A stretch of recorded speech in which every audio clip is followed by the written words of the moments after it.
All right, welcome everybody. I'm calling the April 20th, 2022 Planning Commission meeting to order. This is Vice Chair Curd. I'm filling in tonight for Chair Kiernan. The main purpose of tonight's meeting includes a public hearing on hobby beekeeping code amendments and a study session on Bothell's downtown historic preservation code amendments as well. Before moving on to the agenda items tonight, I'd like to acknowledge our remote meeting format. As with our previous meetings, the commissioners and staff will be participating via Zoom. During this Zoom meeting, the chat and question functions aren't available for use to ensure compliance with the Open Public Meetings Act. We have a public comment agenda item at the beginning of the meeting, and that's the time for comments on issues not on tonight's agenda. Please limit these comments to 3 minutes. Under Governor Inslee's proclamation regarding open public meetings, this meeting will be held remotely. Public comment will be allowed, both in writing and orally. The Imagine Bothell notice, city website, and tonight's agenda all provided information to the public for providing these comments. People wishing to comment were instructed to notify staff or provide their written comments by 3 p.m. today. The video of this meeting will be streamed live, as well as recorded and available for later viewing on the city's YouTube channel. A call-in number was provided on the meeting agenda for members of the public who wish to call in by phone to listen live to the meeting. For those phone-in callers during staff presentations, staff will make every effort to specify which materials they're referencing so everyone can follow along. Those who provided advance notice are able to make their comments under the audience comment portion of the meeting, and email is encouraged as well and will be acknowledged. At this point, let's take a minute to acknowledge the attendance of the commissioners tonight. Chair Kiernan is absent and excused. When I call your name, just say here so we can check your mic. Commissioner Dodd. Here. Commissioner Westerbeck. Here. This is Vice Chair Curd and Commissioner Anders. Here. Great. In addition, Community Development Director Michael Cotterman and Christine Allworth, Code Compliance Officer with the City of Bothell, are in attendance. And later on, we'll be hearing from Sarah DeSimone, who is the city's historic preservation consultant.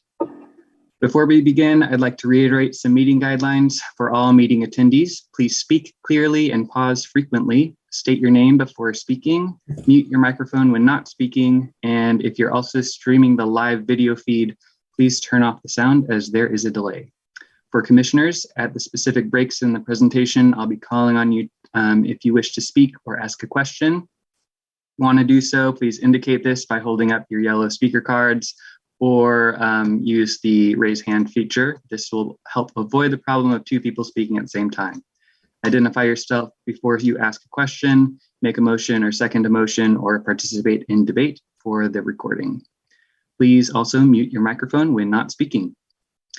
All right, let's move on in the agenda. The first item on tonight's agenda is public comment on items not on the agenda. In keeping with Governor Inslee's emergency proclamation, the city has accepted visitor comment in writing as well as accepted a sign-up sheet for those who wish to speak at tonight's meeting. Written comments submitted to staff no later than 3 p.m. today were forwarded to all the commissioners and are part of the record. And I think we received an email this morning, about 10 in the morning. It was from Megan Wells, the president of NWDBA. Everybody should have that. Were there any other written comments, Director Cotterman? There were no other comments, Mr. Chair. But if I could, sorry for the interruption. Could you? We need a motion to excuse the absent commissioners. Oh, all right. Yeah, I'll entertain a motion to excuse.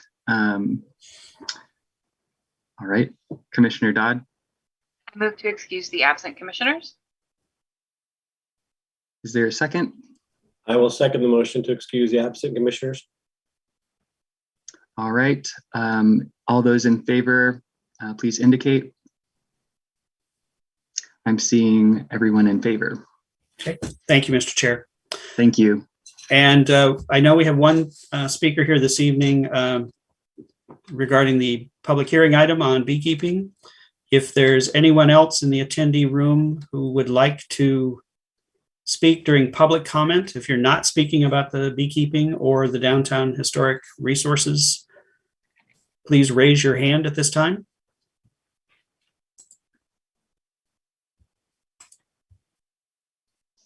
I'm not seeing anyone, Mr. Chair. Great, thank you. All right, let's move along to the approval of minutes.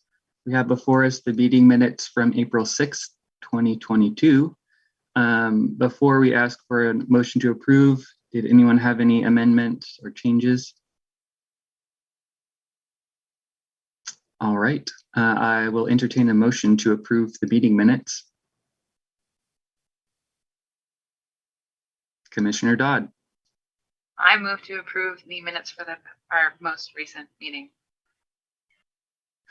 Is there a second? I second the motion to approve the minutes. Perfect, thank you.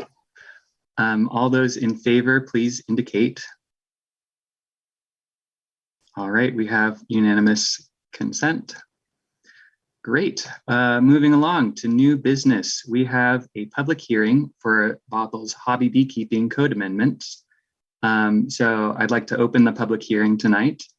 We have with us Christine Allworth from the City of Bothell, Code Compliance Officer, to help facilitate tonight. And is there any public testimony tonight in addition to that which we received via email? Typically, Mr. Chair, we will do we'll do a staff presentation. Oh, great. And then see if there are any clarifying questions from the commission, then take public comment, and then the commission can deliberate on the proposed amendment. Perfect. All right, we'll jump into the staff presentation then. Okay, great. Hi, everyone. Christine Allworth here, Code Compliance Officer. Thanks again for having me. I'm going to go ahead and share my screen here. Give me just 1 second.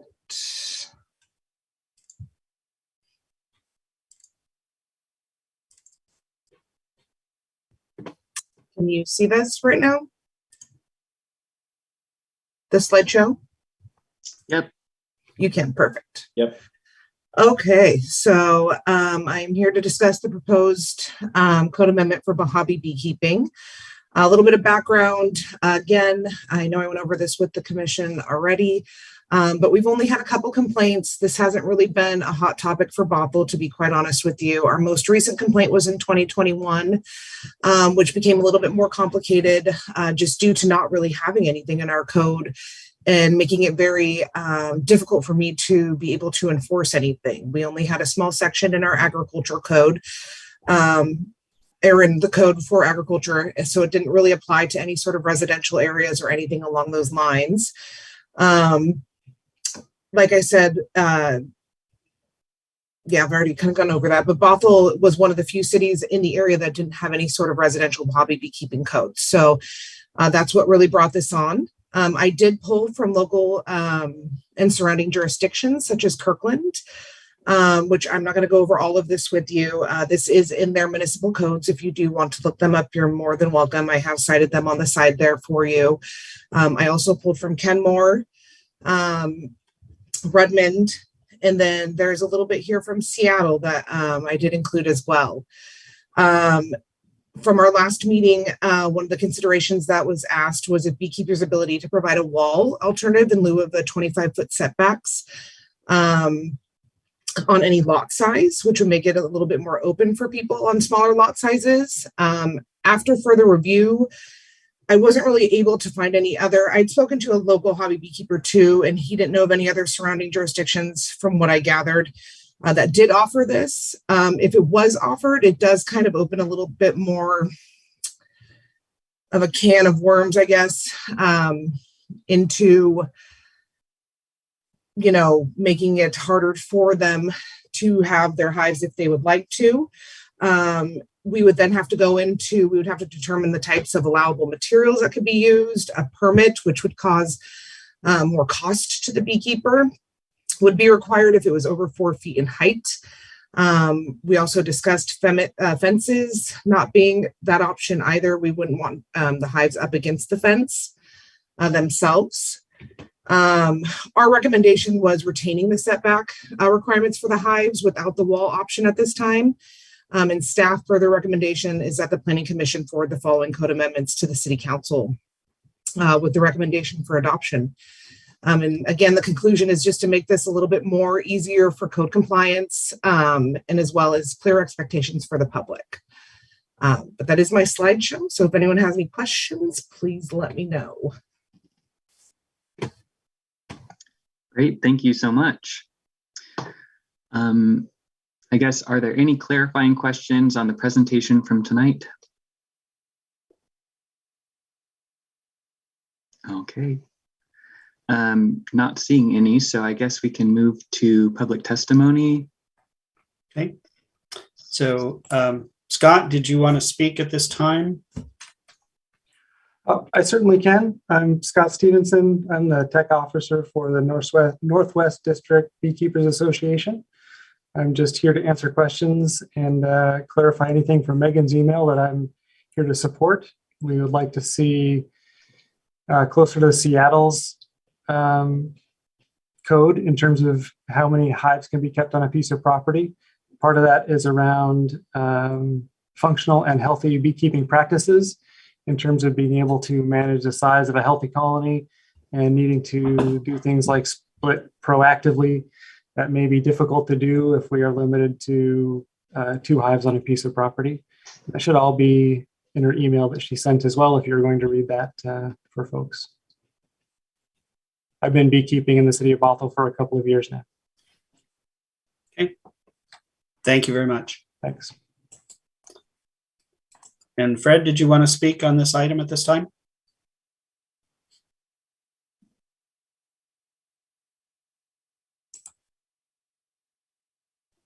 Thanks. No, we're just observing. Okay, thank you. That is all we have to speak on this item, Mr. Chair. All right. At this time, I guess I would entertain a motion to close the public hearing on the Hobby Beekeeping Code amendments. Commissioner Dodd. I move to close the public hearing. Is there a second? I will second the motion to close the public hearing. Great, so we have a motion to close the public hearing in a second. All those in favor, please indicate. We have unanimous consent to close the public hearing. This is the time for deliberations. So it might be helpful to pull up the code that we're looking at if that's readily available.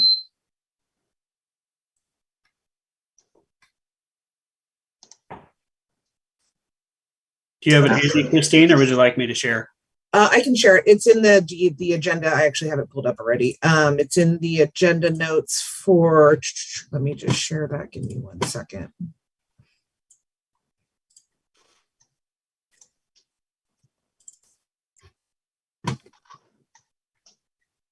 Great.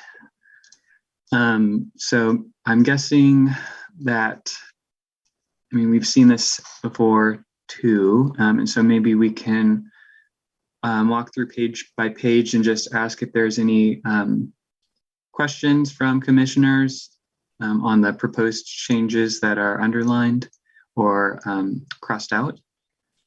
So I guess, are there any questions about this page? Not seeing any, so let's move along to the next page. Here we have some substantive changes to item number B4. Are there any questions on this or deliberations? No, my only comment at some point, I'm not sure when it'll reappropriate, is that we should make sure, I'm sure you're going to discuss what they sent in the email today. Great. Commissioner Dodd. Yeah, I'm granted city code is not something I read every day, but for 4B1, I don't think that matches the email we got today. Am I misremembering?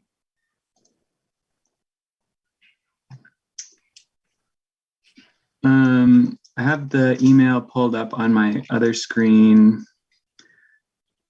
And it was saying, along with Seattle's regulation, which is no more than 4 hives, each with only 1 swarm, on lots less than 10,000 square feet. So this says 2 for 7,200 to 15,000. So I think that's, and it sounds like that's just responsible beekeeping. You might need those extra hives to like split, and I'm going to get the terminology all wrong, but to split them. So maybe we need to fix that. I don't, Yeah. or maybe we could lean on Mr. Stevenson to clarify that for us real quick. Because they said they expand and contract. There's more. They can have more in summer, have to split them to avoid swarming, and then they cut them down a bit in winter and lose some sometimes. So that flexibility is key, it sounds like. I see. Yeah, so I guess I didn't really fully explain the email. There's another statement in here that says Lake Forest Parks ordinance was cited, saying that each 2,500 square feet of lot area in excess of 10,000 square feet, one additional hive may be kept up to a maximum of 10 hives, and that was what was requested. So I guess the code that's presented before us now is limited to 2 hives on relatively small lots. And then larger lots, I think, are pretty comparable if I'm doing the math correctly.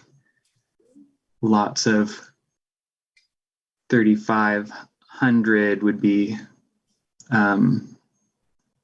here in this code that's presented, 15 maximum hives, whereas in Lake Forest Park, it would be limited to 10. So yeah, Commissioner Dodd. And procedure-wise, is this where I would make a motion to actually change the proposed language, or are we not there yet?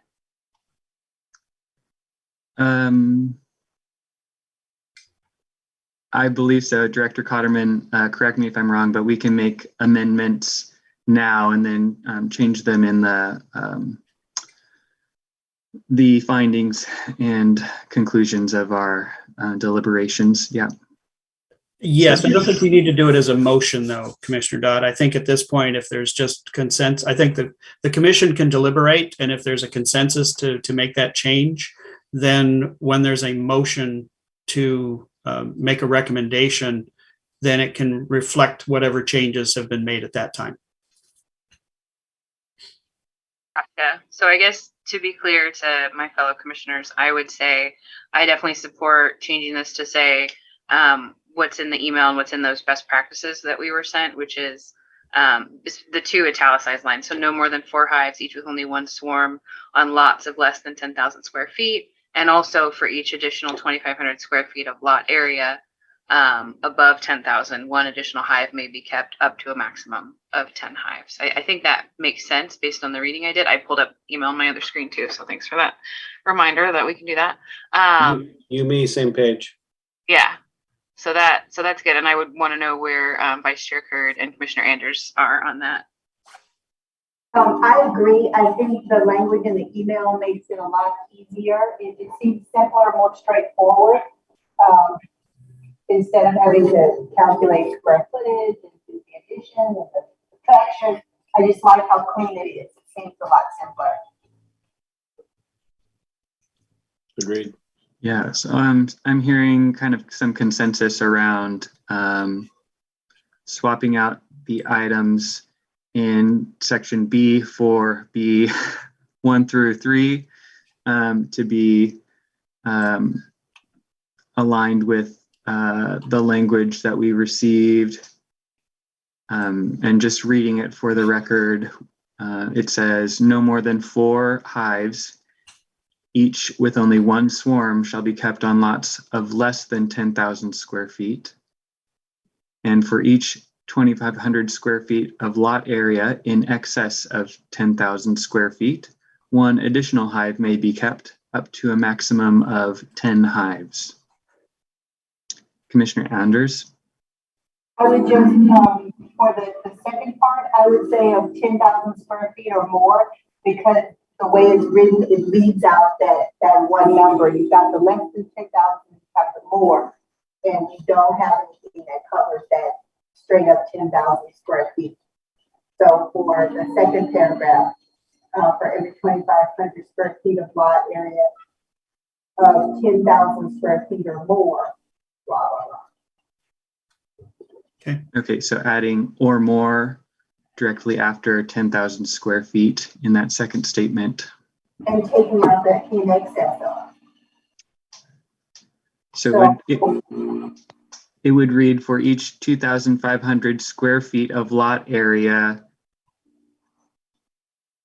10,000 square feet. 10,000 square feet or more. One additional hive may be kept up to a maximum of 10. Yes. Okay.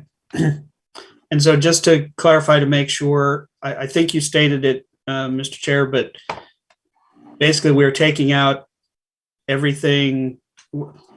So the B sentence stays, maximum number of hives, and then we delete the proposed 1, 2, and 3 under B and replace those with the two statements with Commissioner Anders' addition in their place. Is that correct? That is the intent. I'd like Okay. to make sure that the second statement is enforceable and readable. So I guess Commissioner Anders, can you restate the exact verbiage that you'd like us to consider? Yes, for each 2,500 square feet of lot area on lots 10,000 square feet or more, one additional hive may be kept up to a maximum of 10 hives. All right. Oh, thank you. Yeah, so I guess the way that verbiage reads or sounds to me, actually like the in excess of, because it means that 10,000 square feet, the previous statement governs, but in excess of 10,000 square feet for each 2,500 square feet, an additional hive may be kept. But the statement does not cover 10,000 square feet. It covers lots less than 10,000. So up to 9,999 square feet. And it I see. probably would never be an issue, but it just misses that 1 square foot. I see. Yeah, okay, that makes sense to me. So we can either change the second one or change the first one if we say lots of 10,000 square feet or less, if that reads easier. All right, I guess I would defer to other commissioners and staff present if there's preference or any ideas. Yeah, Director Cotterman. Thank you, Mr. Chair. So I completely understand what Commissioner Anders is trying to correct in this, and I agree with it. I think for code language purposes, it's simpler to change the first one to say up to 10,000 square feet because of the way the second one's worded about in excess of 10,000 square feet or more. So it creates its own internal inconsistency that way. So if we change the first one, it's 10,000 square feet or less. So if you have a 10,000 square foot lot, you can have up to the 4 hives. And then for every 2,500 square feet in excess of 10,000 square feet, you can have an additional hive up to 10. We'll work out the exact language, but I think that's the more straightforward way to go in terms of correcting that gap that Commissioner Anders has identified. Yeah, that makes sense to me, and I don't think it compromises the validity of the first statement either, because it included, in my first reading of that, it included lots 10,000 square feet or fewer. Yeah. Is there any other deliberation on this? Or does that make sense with everyone? Thumbs up. Great. All right. Let's continue moving down along here to item D, or I guess C here, minimum lot size. Is there anything? Yeah, Commissioner Anders. I thought we were skipping C, so I was just gonna say. Oh, okay. We got it. Yeah, is there any deliberation on C? Only that it's inconsistent with the first sentence that we just talked about. Yeah. So do we want to establish a minimum or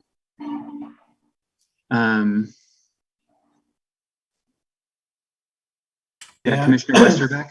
Just want to ask, should we ask one of the experts who's listening if they feel strongly about minimum lot sizes? If that's an opinion we want to gather? Yeah, we can entertain that if they are willing to speak. If they're interested. Yeah, thank you. I would like to see that removed simply because it prices some people out of being able to keep bees. And I think that the other portions of the regulation serve adequately to keep the public healthy and safe.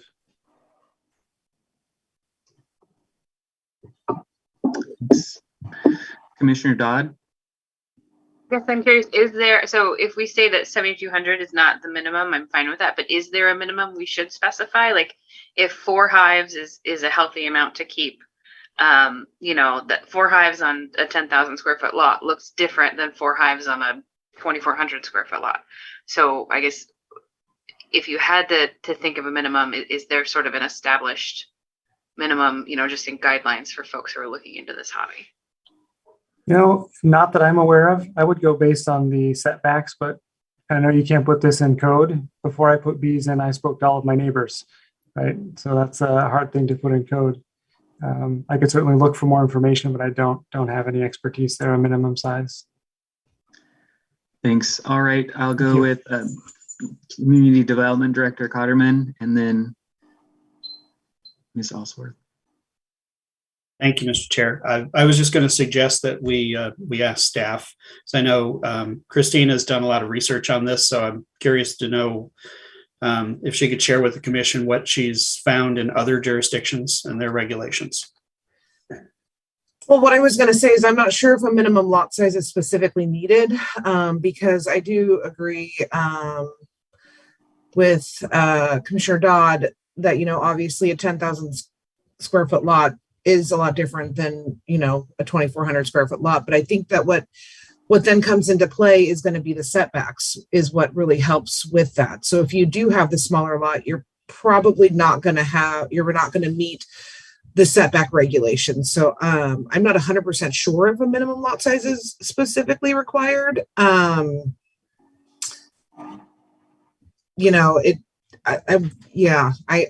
think that that's what the setbacks are there for, to help us with something along those lines. I'm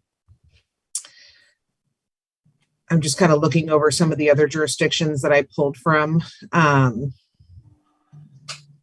Well, certainly a 2,400 square foot lot, you're not going to meet a 25-foot setback anywhere on that lot. So it pretty much precludes it from those. Yes. I don't know what it would end up establishing as a minimum. I suspect it's going to be closer to 5,000 square feet before you can actually achieve that 25-foot setback. Which 5,000 square feet is actually another, that is also a minimum size lot for other animals in the city of Bothell, such as chickens and things along those lines. So that would go with, other sort of, the animals and other sort of residential codes when it comes to things along those lines. So, I mean, if we did do a minimum lot size of 5,000, we could do that because that does fall into line with the other code sections. Great. Commissioner Dodd. Thanks, Chair. I think I would support just taking out the section C, the minimum lot size, and just leave it to the setbacks. I think that's a little cleaner. That way we're not coming up with a number just to come up with a number. And it sounds like the setbacks take care of it. So that's where I'm at. Thanks. Great. Commissioner Anders? I agree. I think you could take C out, but I just wonder, for regulation purposes, are we treating these differently if we don't call it out? Is there any kind of a setback requirement for keeping chickens safe? If not, then it makes sense that we have a setback here and it doesn't make any difference. But I just want to make sure that, those people who keep other animals don't feel like we're treating bees differently than their animals. Just a thought.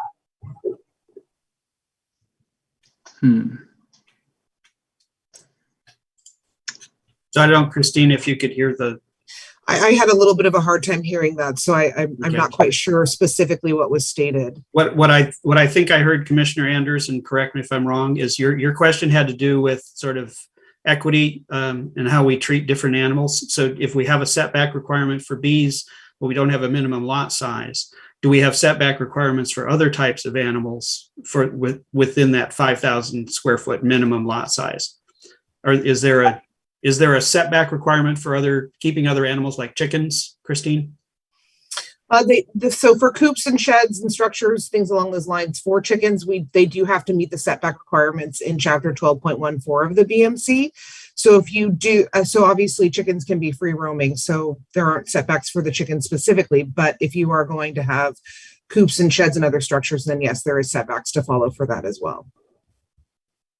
And sometimes, Commissioner Anders, we do have some differences in how we regulate depending on the circumstances. So in this case, because of how bees, the mobility of bees is different than the mobility of other animals.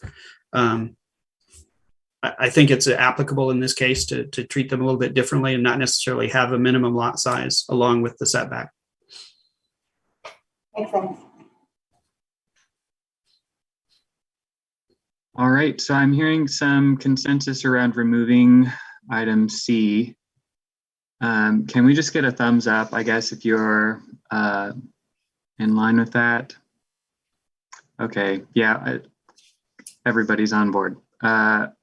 Item D, required setbacks. Is there any deliberation on this item?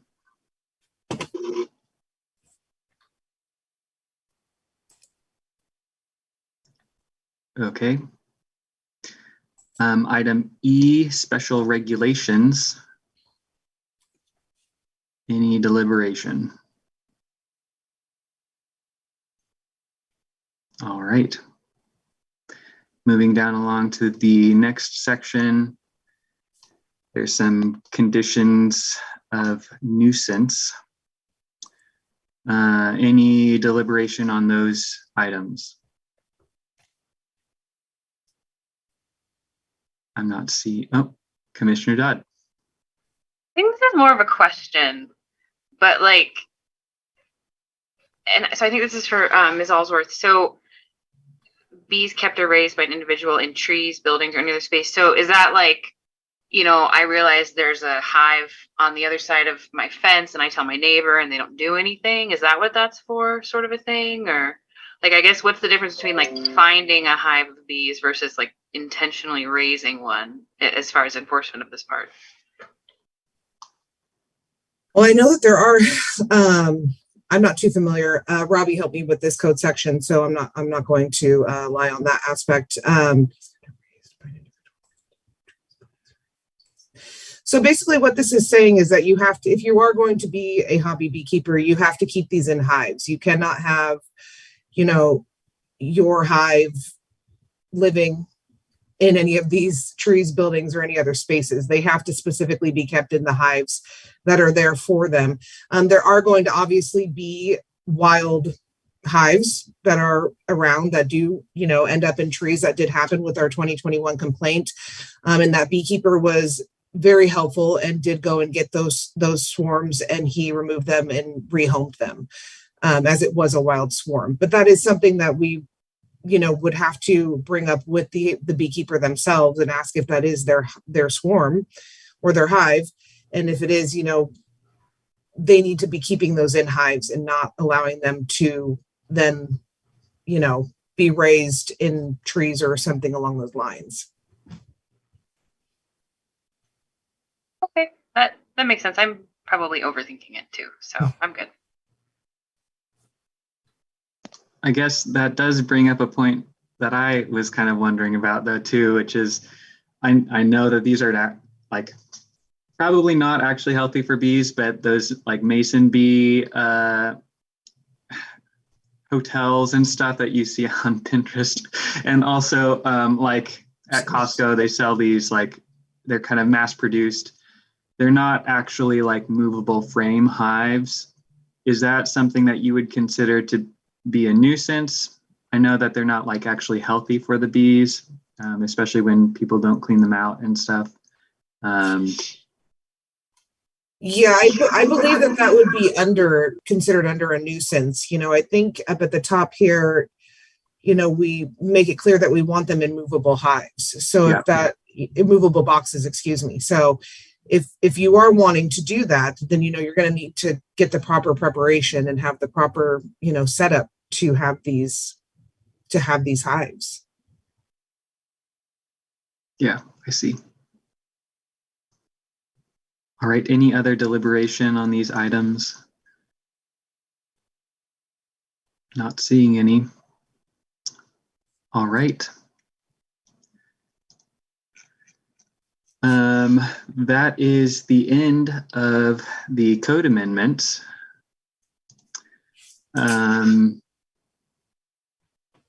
Yeah, I guess we can. Is the intent? Oh, yes, Commissioner Dodd. I was going to jump to making a motion because that's apparently my role tonight, but go ahead and do the thing.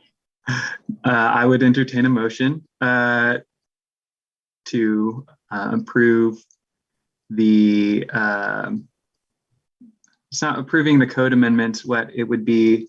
I think what we're looking for from the commission this evening is a recommendation to the council to approve the proposed code amendments. As amended. I think I've got it in my head. So, but Director Kahneman, tell me if it's not quite the motion you need.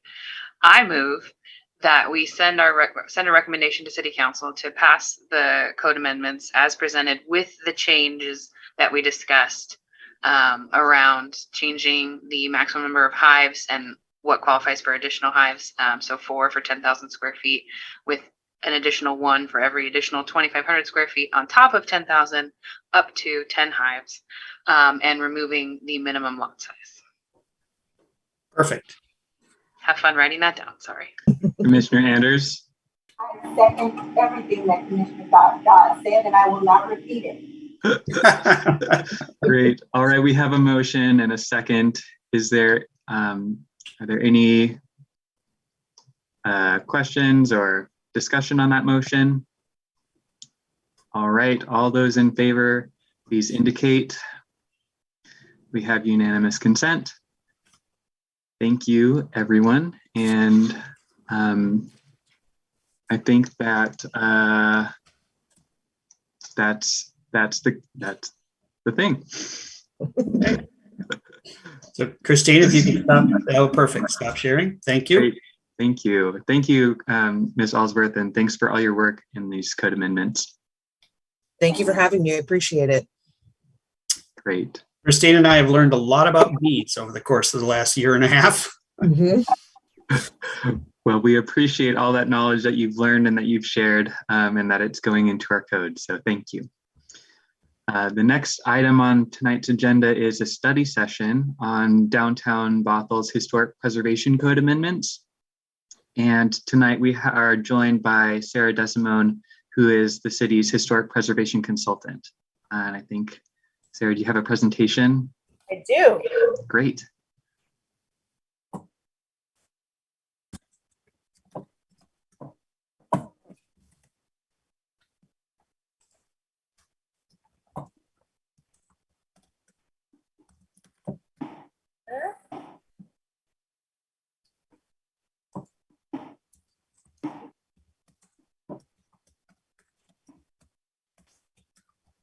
Okay, can you guys see okay?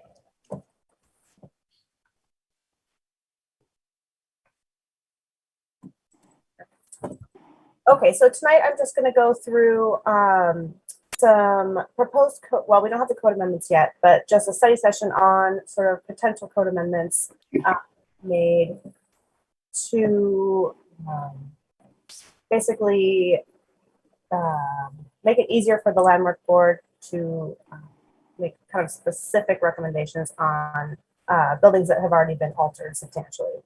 So just as a little bit of background, and I apologize, my screen is showing over there, so I'm going to be looking one way if that matters. So back in 2020, some of you will remember that we did some amendments to the historic resource regulations. And part of that was really to sort of emphasize the importance of tree buildings downtown and sort of the significance of later alterations that have showed up over the years and now sort of have some significance of their own versus the original buildings from the 1920s or earlier. We also sort of reinforced the importance of saving the historic materials that are still on some of the buildings down there. So we had a situation come up. There was an application made to alter one of the storefronts on Main Street back in May of this year, or last year, excuse me. It's the Chantilly Tide building, and some of you may have already heard of the situation. But so basically, they had requested to remove a portion of the storefront that's there and replace it with one of the rolled-up doors similar to those that have been put in on some of the other buildings on Main Street. So staff drafted a letter citing inconsistency with the code, with the downtown historic regulations, 1264-505. And it really kind of set off a chain of concern for the applicant, really, and also executive leadership and staff and everyone, because the applicant really felt that it was unfair and that it was going to really damage their potential for earnings, especially in the summertime. And because so many other buildings on Main Street that don't appear to be historic have done this. So at that point, Director Potterman requested that staff prepare a director's interpretation that would allow this alteration to go forward on this particular building. So at that point, we took it as kind of a case study to go and see how they felt about it and if they would support potential code amendments on this. So what I'm going to do is just kind of go over the case itself and the code and sort of what we're thinking for amendments and get some feedback. So this is the building. It's Chantilly Tide now. This is an older photo. It was originally constructed in 1924 in that brick style. None of that is left except for possibly some of that brick on the upper part there. And also these side walls are still there. But it was remodeled in 54, about 1954, from our best guess, to this bottom right iteration here, where you can see that it's got a diagonal storefront, large panes of glass. And it really kind of, it was very representative of a mid-century storefront, but it doesn't really represent any particular style. So in 2002 it was remodeled, or maybe 2003, it was remodeled again to kind of its current presentation here. So right now it's not eligible as it is for the local register and all, the Bothell register. It does have some significance, but it's not eligible. So just briefly about mid-century modern storefront design. So as you can see here, the picture of NIMS Electric up there on the top right, that's the building in question. Kind of in situ back in 1956. And you can see that it does clearly represent a modern storefront in that form. And when you can see it, especially surrounded by modern buildings, it really kind of has its own significance there. And those two buildings on either side are still there, and they still are in their original condition minus paint. So you can see some other examples here of similar kind of simple modern buildings, but they're very clearly mid-century modern, right? So like the bottom right has a diagonal storefront. The bottom left over here has similar large panes of glass. They all kind of have large panes of glass. They're very similar. So the regulations as they are now, the historic resources regulations, which apply to the downtown special review area, basically when they were changed in 2020, they really were changed to take into account the existing historic fabric and changes to the facades and buildings over time. So in this case, if it were still in this top right iteration here, it would be much more significant than it is. because this entire western half of the storefront here was removed with the big stone wall, I guess you can call it there. So that's gone, and a lot of the diagonal aspect of it is gone. But the windows themselves on the right, they do happen to have the same configuration. They are the original windows. So then the other part is that we really were trying to emphasize retaining original building materials and architectural features whenever possible. So in this case, we're calling the 1954 features the original features because it's clearly from the 1954 building. The western half of the storefront with all the bulkhead materials, and it shows a little bit of diagonal. If you're right up next to it, you can see the diagonal just barely. The cornice with the vertical tongue groove is still there on either side, and then the brick sidewalls from 1923 that I mentioned before are still there.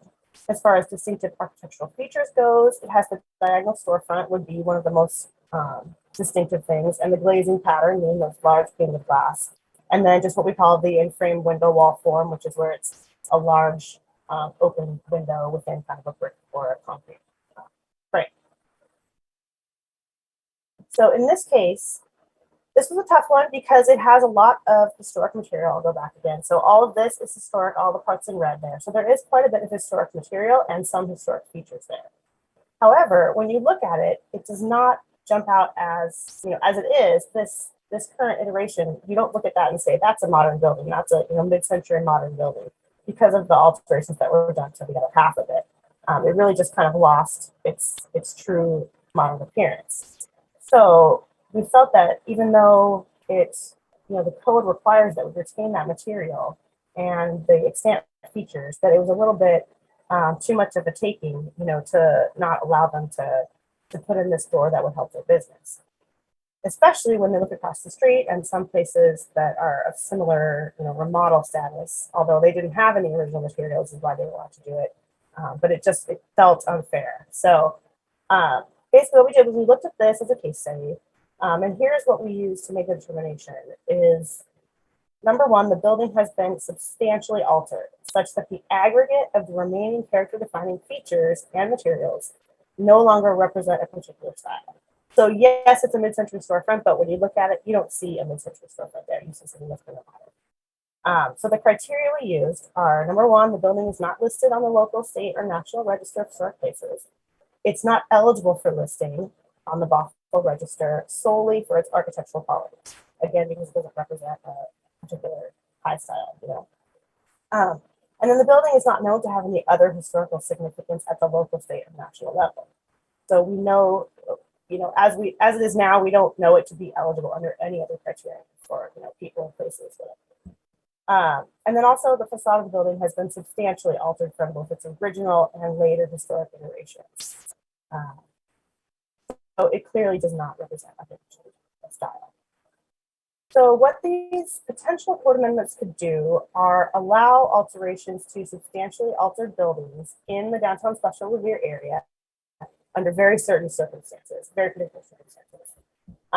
Number one, like we said, it would be triggered when a facade has already been substantially altered, and there are many down there. The landmark board would make the decision on whether to allow alterations based on the criteria. So essentially what this would do would be taking the mid-century and later buildings that have been altered, but maybe now have historic materials that are 50 years or older. And it would just allow the landmark board to make kind of a case-by-case decision as opposed to just saying you have to keep all these buildings.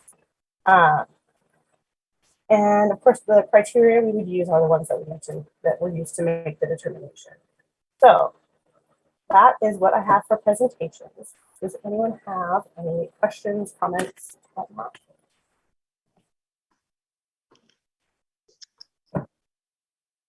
Thank you. Are there any commissioners with questions? Commissioner Westerbeck. No, thank you, Sarah. Appreciate it. Good to see you. No question. Just a comment that I think this is a smart move because I think these can be really tough, having done it for a little while. And I think this criteria, this particular choice was spot on. Well, you can't hardly tell anymore what it is from any iteration. Buildings are meant to change and evolve, and it's It's a real shame to see a beautiful old building modified. So it's good to have landmarks board for that. But sometimes, they are going to make it better. So I like to see this flexibility. I think this is a great move, and I'm all for it.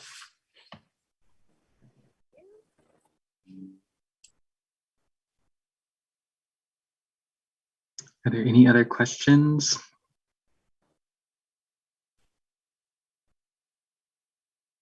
Yeah, Director Cotterman.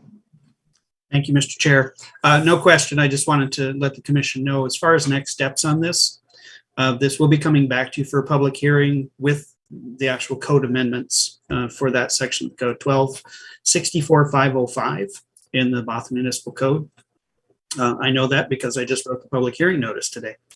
So, but just to let you know that we'll be coming back to you for public hearing. And I think Sarah mentioned this, we did take this to the landmark board. We wanted to get their input on it as well. And they also concurred with the direction that this is headed. And from a staff standpoint, it was really important to us and to me in particular, because I have that authority as the community development director. I didn't really feel comfortable making that decision. And I really felt it was a decision better made by the landmark board.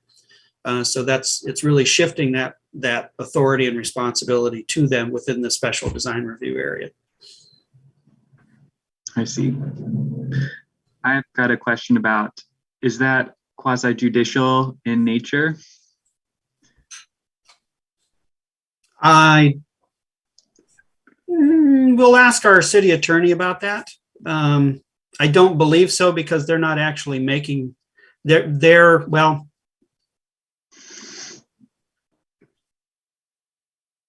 It's a recommendation, or is it? No, they have the authority to approve that under the code.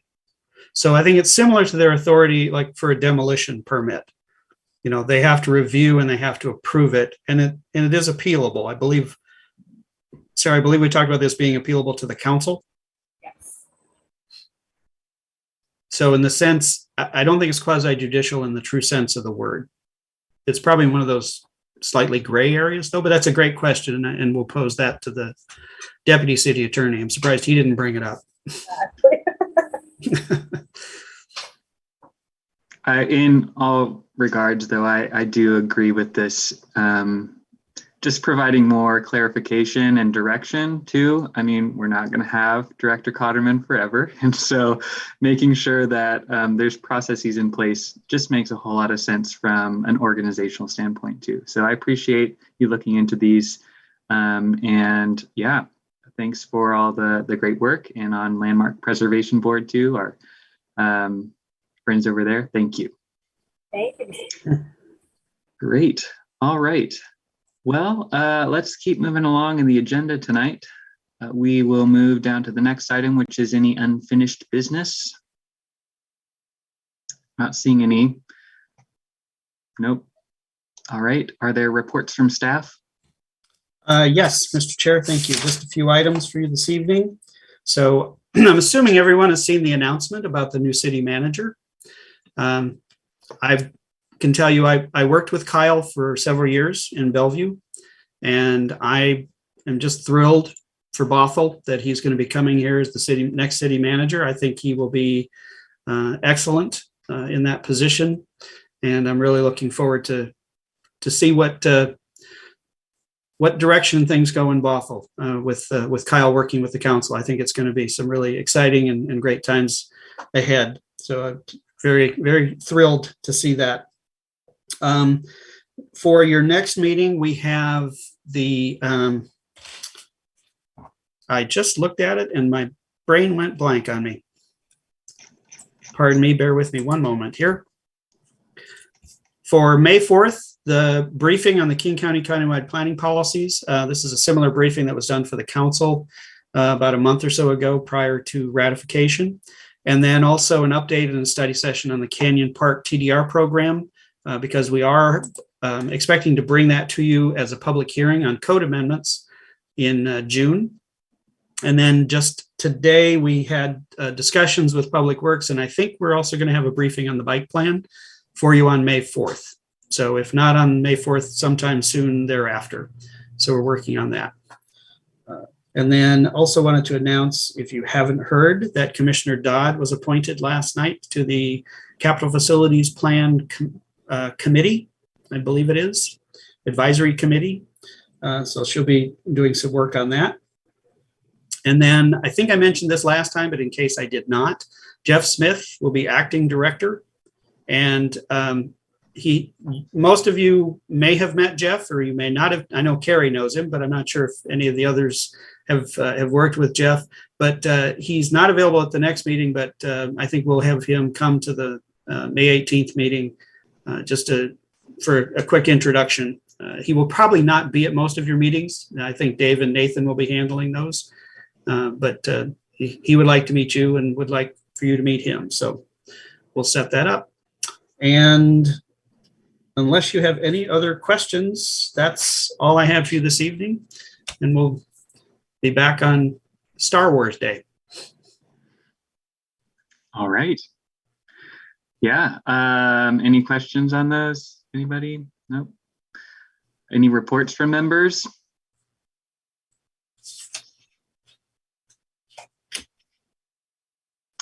I guess I have a report. I attended a conference in Portland last week, or was it 2 weeks ago? It's last week. And it was about housing abundance and affordability crises in cities really across the globe, but especially in North America. And it was a confluence of a lot of different people there from all across the nation, talking about how their cities are addressing housing deficiencies, which is not something that's just restricted to Bothell. Most cities are experiencing this, and each one is addressing things in different ways. So it's exciting to go and hear from those different communities and different panels talking about how they're doing it. I even got to visit a couple of cottage courts, and I might consider sending some photos of these cottage courts that I got to look at and talk to the developer and some of the residents who live there. And oh my goodness, I want cottage courts. They're so amazing. I thought, previously they were just words on a page, but going and visiting and seeing the community that's fostered there, intergenerational, it was phenomenal. And I am a full advocate now. So anyway, just wanted to give you a little update on where I was. Yeah, Commissioner Dodd. Yeah, I would love to see those. I think if you could, I guess I'm going to volunteer both of you, but if you could work with Director Kahneman to send those to him so he can send them out to the commission, that would be awesome. Yeah, will do. Actually, what I was going to suggest is that we set aside some time on the next agenda. We can either do it under unfinished business or commissioner reports, and you could do a presentation. Yeah, sounds great. Let's do that. Okay. Related to that, I did toured two Ross Chapin cottage courts in Redmond and Kirkland a few weeks ago as well, which I'd been to before years ago. They've been in there for about 20 years now, because I'm working on one that I hope to build if we can get the codes changed here. So very germane. And you're right, they steal your heart. Very much so, yeah. That's exciting. I'd like to hear more about those too. Let's move along in the agenda. If there's no other reports from members, are there anything that we want to bring up with council going forward? Any items to discuss with council? Not seeing anything. So with that, I guess we'll adjourn tonight's meeting. I guess next meeting is on May 4th, right? Triple checking that here. Yes. Star Wars Day. Star Wars Day. Be with you. Do you want a motion to adjourn? I guess we can do that. Yeah. Commissioner Dodd. Motion, Commissioner. She was dying to make another motion. I could see it on her face. I wanted to close my streak. Was that like a grand slam? I don't know. I move to adjourn the meeting. Is there a second to that motion? I second that motion. Great. All those in favor of the motion to adjourn, please indicate. And we're seeing unanimous consent. Thank you, everybody. And we'll see everyone on Star Wars Day, May 4th. Good night, everybody. Thanks, everyone. Bye-bye. Thank you.